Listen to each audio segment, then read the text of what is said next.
मध्य प्रदेश का एक ज़िला है ग्वालियर और ग्वालियर के अंदर ही एक अनाथालय होता है। बात कर रहा हूँ साल 2004 की। वन विभाग से डिप्टी रेंजर और उनकी पत्नी उनकी ख्वाहिश थी कि एक बच्चे को गोद लें, क्योंकि उनके पास अपनी खुद की कोई औलाद नहीं थी। वो जाते हैं अनाथालय और जाने के बाद काफ़ी देर तक बच्चों के बीच में वक्त बिताते हैं। इसी बीच में अनाथालय से जुड़े हुए कुछ लोगों से बातचीत करते हैं। कहते हैं कि हमें एक बालक को गोद लेना है, आप हमें सजेस्ट करिए, सुझाव दीजिए कि हम किस तरह का बच्चा लें। लेकिन इसी बीच में 3 साल का एक बालक कुछ सामान लेकर आता है और बड़े अदब और एहतराम के साथ वो बच्चा सामान दे देता है। तभी उस अनाथालय के कर्मचारी की नज़र उस बच्चे पर पड़ती है। वो कहता है कि साहब देखो, ये जो बच्चा है वो 3 साल का है, लेकिन इसका दिमाग इतना ज़हीन है, इतना बढ़िया है कि अगर इसको मौका मिले, अवसर मिले तो देख लेना, ये कल को कलेक्टर बन के दिखाएगा। जब ये बात सुनते हैं वो वन अधिकारी और उसकी पत्नी तो बड़ा अच्छा लगता है, खुश होते हैं, क्योंकि बच्चा भी देखने में बड़ा अच्छा सुंदर था। तभी उन्होंने कहा कि अगर हम इस बच्चे को लें तो बोले साहब ये तो सोने पे सुहागा हो जाएगा, वैसे भी आप इतने अच्छे हैं, पैसे वाले हैं, कोई दिक्कत परेशानी नहीं है, आप ही ले जाओ। तो जो भी फॉर्मेलिटीज़ होती हैं उस बच्चे को लेने के लिए, कागजी कार्रवाई होती हैं, वो कागजी कार्रवाई पूरी कर दी जाती हैं और उस बालक को लेकर वो वन का अधिकारी साथ ही उसकी पत्नी अपने साथ लेके चले जाते हैं। 21 साल का समय बीत जाता है और 21 साल के बाद उसी बालक को अदालत ये सज़ा सुनाती है कि इसको तब तक फांसी के फंदे पर लटका के रखा जाए जब तक इसके प्राण न निकल जाए। दरअसल अदालत को, खासकर विशेष न्यायाधीश को, हिंदू हो, मुस्लिम हो, सिख हो या ईसाई हो, सभी धर्मों का हवाला देते हुए तब उस लड़के को फांसी की सज़ा का हुक्म सुनाया जाता है। आखिर ऐसी क्या बात हुई थी, आज की इस कहानी के माध्यम से यही जानने की, ये समझने की कोशिश करते हैं। आदाब, नमस्कार, सत श्री अकाल। मैं उस्मान सैफी। आज की जो सच्ची घटना मैं आपको सुनाने जा रहा हूँ, ये सच्ची घटना है मध्य प्रदेश का एक ज़िला है श्योपुर। यह श्योपुर की ही एक कॉलोनी है, सिटी कोतवाली, और सिटी कोतवाली का ही एक इलाका है रेलवे स्टेशन कॉलोनी। दरअसल यहाँ क्या रहने वाला एक लड़का, नाम इसका दीपक पचौरी होता है, जो कि दिल्ली में रहकर यूपीएससी की तैयारी कर रहा था। उसने अपने पिता को एक वादा किया था कि मैं कलेक्टर बन के दिखाऊंगा, कलेक्टर नहीं तो एसएसपी तो पक्का बन के दिखाऊंगा। और वो यूपीएससी की तैयारी कर रहा था और उसके लिए दिन रात मेहनत कर रहा था। मेहनत करने वाली बात भी थी, क्योंकि उसने हाई स्कूल के जो एग्जाम दिए थे उसमें 90% से ज़्यादा मार्क्स लेके आया था और 12वीं क्लास में उसके 94% उसके नंबर थे। वाकई वो बहुत होशियार होता है। और 5 मई 2024 की ये बात है, वो दिल्ली से अपने घर आया हुआ था। घर में उसकी सिर्फ माँ रहती है, लेकिन पिताजी की उसकी मौत हो चुकी है। वो डिप्टी रेंजर के पद से रिटायर हो चुके थे। इस साल 2021 की बात है, उनकी अचानक से मौत हो जाती है। उनकी मौत के बाद में यहाँ माँ और बेटा रहते हैं। माँ ने भी कहा अपने बेटे से कि बेटा तुम एक काम करो, तुम दिल्ली चले जाओ, वहाँ रहकर पढ़ाई लिखाई करोगे तो ज़्यादा बेहतर होगा। अभी 5 मई 2024 को जब वापस लौट कर आता है, खाना वाना खाता है, आराम से सो जाता है। अगला दिन निकलता है, उसकी माँ उठती है, उठ के कहती है कि बेटा मैं मंदिर जा रही हूँ और तुम उठ जाओ तो नाश्ता वगैरह कर लेना, मैंने पूरी तैयारी कर दी है। जैसे ही माँ ये बात कह के जाती है, 68 साल की उनकी उम्र है, 68 ईयर्स की, और नाम है उनका उषा देवी।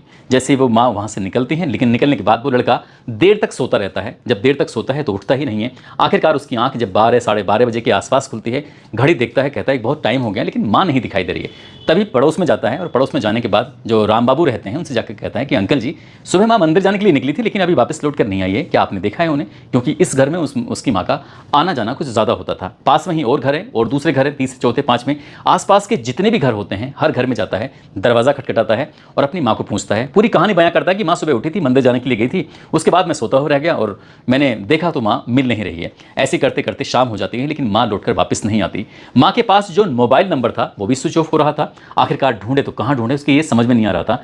देखते ही देखते रात हो जाती है, लेकिन रात होते होते उसने आसपास के जितने भी रिश्तेदार थे, हर रिश्तेदार को इस बात की इत्तला कर दी थी कि माँ का अचानक से लापता हो गई है और उसको कहीं मिल नहीं रही है। ऐसी कौन सी जगह है जहाँ मैंने ढूंढा नहीं है।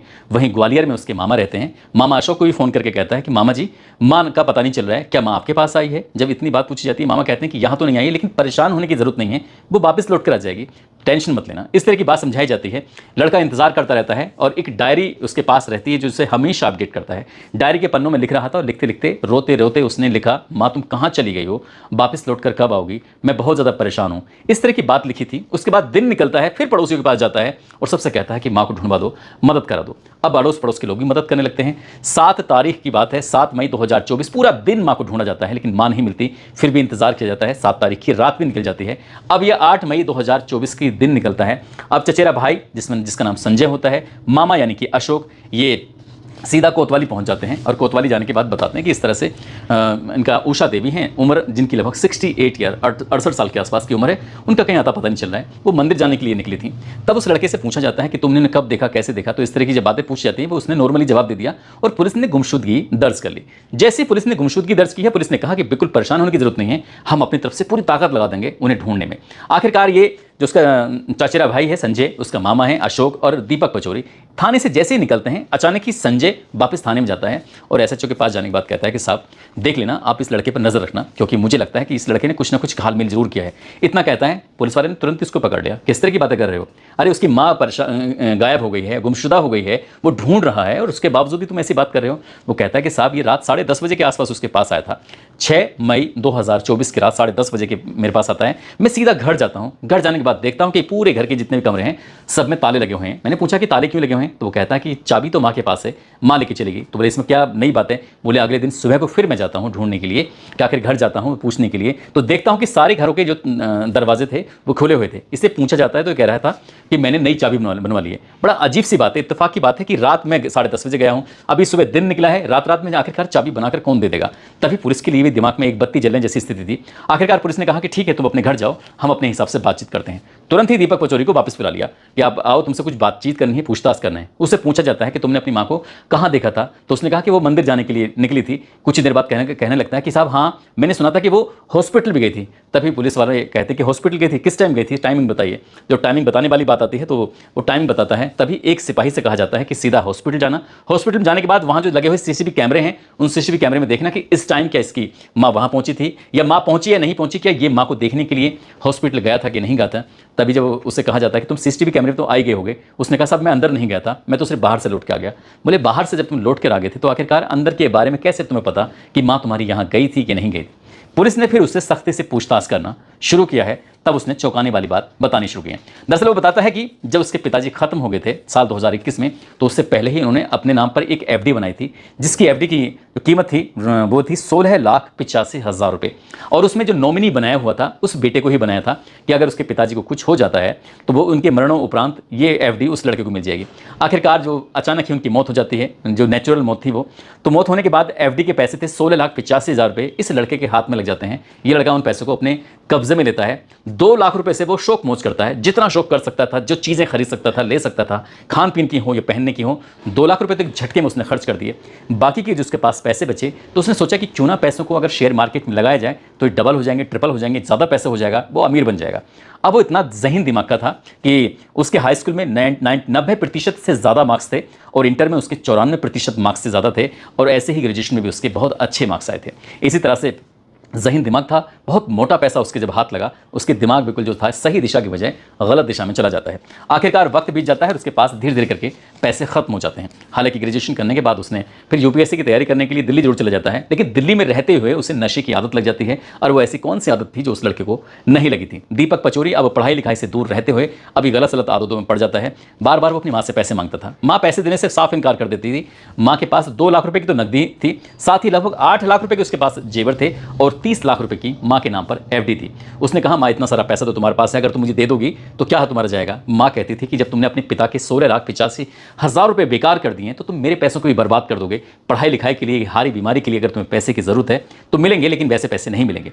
आखिरकार इसी बात को देखते हुए माँ और बेटे में झगड़ा भी होता था। लेकिन हैरान करने वाली बात यह थी कि एक घर है और रसोई 2 थी। बेटे की रसोई अलग थी, माँ की रसोई अलग थी। माँ अपने लिए खाना बनाती थी, बेटा अपने लिए खाना बनाया करता था जब जब वो अपने घर रहता था। और इसी बात को देखते देखते कब दोनों के बीच में इतना गैप हो जाता है, खाई हो जाती है कि दोनों एक दूसरे से मिलना जुलना, बात करना भी पसंद नहीं करते थे। और हद तो तब हो जाती है जब ये दिल्ली से वापस लौट कर आता है तो इसकी ख्वाहिश थी कि इसे पैसे ही लेने हैं।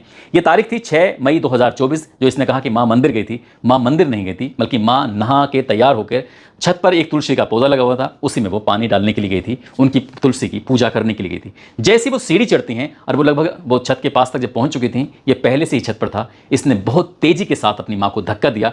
बताया तो जाता है कि उसने लात मारी थी। जैसे ही माँ को लात लगती है वो सीढ़ी से लुढ़कती नीचे आती है और वो गंभीर रूप से घायल हो जाती है। लेकिन ये रुकता नहीं है, थकता नहीं है और नीचे भाग कर आता है। इसके पास एक लोहे की रोड होती है और लोहे की रोड अपनी माँ को एक के बाद एक कई बार मारता है, लेकिन उसे लगता है कि शायद अभी मरी नहीं है। इसलिए उन्हें की साड़ी के पल्लू से अपनी माँ का तब तक गला घोंटता है जब तक कि उनके प्राण नहीं निकल जाते।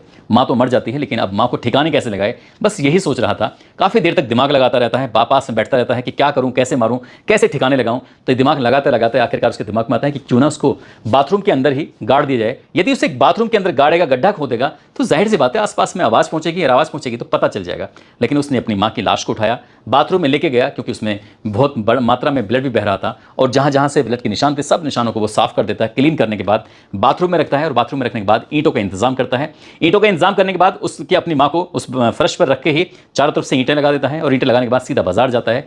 सीमेंट का इंतजाम करता है, रेत का इंतजाम करता है, बदरपुट का इंतजाम करता है, और सारा इंतजाम करने के बाद उनको घोलता है। घोलने के बाद जो ईंटें लगाई थी बीच में उसने अपनी माँ को लिटा दिया था, तो एक सीढ़ी नुमा टाइप का उसने, जैसे कब्र होती है उसका ऊपर का हिस्सा होता है, ऐसे वो उसको अपनी माँ को चिन देता है। चिनने के बाद उसको बिल्कुल प्लान कर देता है, और प्लान करने के बाद फिर घर से निकलता है ये कहकर कि मेरी माँ गायब हो चुकी है। वो उसका कहीं अता पता नहीं चल रहा है। रोने की एक्टिंग करता है, कभी चचेरे भाई को कोई नई कहानी सुना रहा था, कभी पड़ोसी राम बाबू को नई कहानी सुना रहा था, तो कभी अपनी मामा को ग्वालियर में फ़ोन करके एक नई कहानी सुना रहा था, और आसपास के लोगों से सबसे रिक्वेस्ट कर रहा था कि मेरी माँ कहाँ है, मेरी माँ कहाँ है। इस तरह की बातें थी, लेकिन वो झूठ था, वो ज़्यादा देर तक टिक नहीं सका, चल नहीं सका। चचेरे भाई ने ही उसकी हरकतों को पहचान लिया था, क्योंकि वो अपना मोबाइल किसी को देती नहीं थी, और साथ ही वो अपने घर की चाबियां भी किसी को नहीं देती थी। चाबी भी उसी के पास थी, पहले ताला लग जाता है और फिर ताला खुल भी जाता है, और बिना किसी मशक्क़त के, बिना किसी परेशानी के। पुलिस ने आखिरकार उस जगह को तलाश किया, उस जब तोड़ा गया तो वाकई वहाँ से लाश मिल जाती है। लाश को कब्जे में लेकर पुलिस वाले पोस्टमार्टम के लिए भेजते हैं, और जैसा उसने बताया था ठीक वैसा ही हुआ था। उसी जगह पर एक रोड भी मिलती है जिस रोड से उसको मारा गया था, और साथ ही जब पोस्टमार्टम की रिपोर्ट आती है, FIR दर्ज होती है 302 में, 201 में, और FIR दर्ज होने के बाद मामला चार्जशीट लगाने के बाद कोर्ट में, अदालत में पहुंच जाता है। दोनों वकील आपस में जिरह करते हैं, और जिरह करने के बाद पूरी कहानी बयां करते हैं, और 23 जुलाई 2025 को अदालत की तरफ से, श्योपुर की विशेष अदालत के विशेष न्यायाधीश LD सोलंकी, हिंदू हो, मुस्लिम हो, या सिख हो, या ईसाई हो, सभी धर्मों का हवाला देते हुए माँ का भाव बताते हैं कि आखिरकार सभी धर्मों में माँ का कितना बड़ा दर्जा दिया गया है। माँ का दर्जा देते हुए पूरी कहानी बयां करते हैं। कहते हैं कि एक ऐसे बालक को, जो बालक 3 साल से अनाथालय में मौजूद था, उसको एक माँ और बाप की ज़रूरत थी। इतना सब कुछ होने के बावजूद भी ये डिप्टी रेंजर जो वन विभाग के अधिकारी थे, वो अपनी पत्नी को लेकर जाते हैं। उस बच्चे को घर इसलिए लेकर आए थे ताकि उसकी अच्छे से परवरिश कर सकें, और वाकई उसके मार्क्स भी बहुत अच्छे होते हैं। इससे पता चलता है कि उनकी परवरिश में कोई कमी नहीं थी। लेकिन इस लड़के ने न जाने क्यों ऐसा किया। अगर ऐसा किया है तो समाज में एक गलत मैसेज जाएगा। कोई भी आदमी, कोई भी इंसान किसी भी दूसरे के बच्चों को लेने से पहले हज़ारों बार सोचेगा। इसलिए इस अपराधी को, इस आरोपी को सजाए मौत का हुक्म सुनाया जाता है, और इसे तब तक फांसी के फंदे पर लटका कर रखा जाए जब तक इसके प्राण न निकल जाएं। बस ये खबर अखबारों में जब प्रकाशित होती है तो लोगों को यकीन नहीं हो रहा था कि जिसकी ज़िंदगी बनाई थी, दरअसल उसी ने ही ज़िंदगी